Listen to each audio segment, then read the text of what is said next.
আমাকে কৃষক কার্ড দেওয়ার মাধ্যমে স্বীকৃতি পেয়েছি।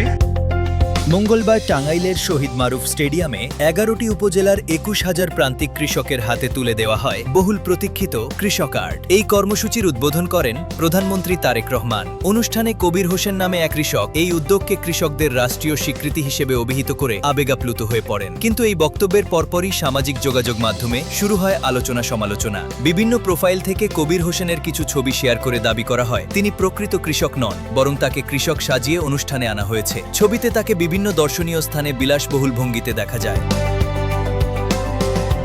তবে এই দাবির সত্যতা যাচাই করতে গিয়ে ভিন্ন তথ্য উঠে এসেছে দ্য ডিসেন্টের প্রতিবেদনে। তাদের যাচাইয়ে দেখা যায় ইন্টারনেটে ছড়িয়ে পড়া কবির হোসেনের সেই ছবিগুলোর বেশিরভাগই বাস্তব নয়, বরং গুগল জেমিনি এআই দিয়ে তৈরি।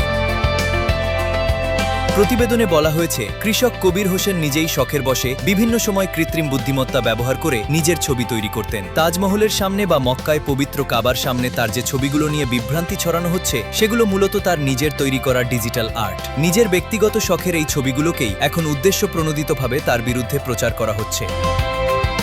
সঠিক তথ্য যাচাই না করে এ ধরনের পোস্ট শেয়ার করা থেকে বিরত থাকার পরামর্শ দিয়েছেন বিশেষজ্ঞরা। ডেস্ক রিপোর্ট, বার্তা বিট। আমি একজন কৃষক, আমার পূর্বপুরুষ সবাই কৃষক ছিলেন।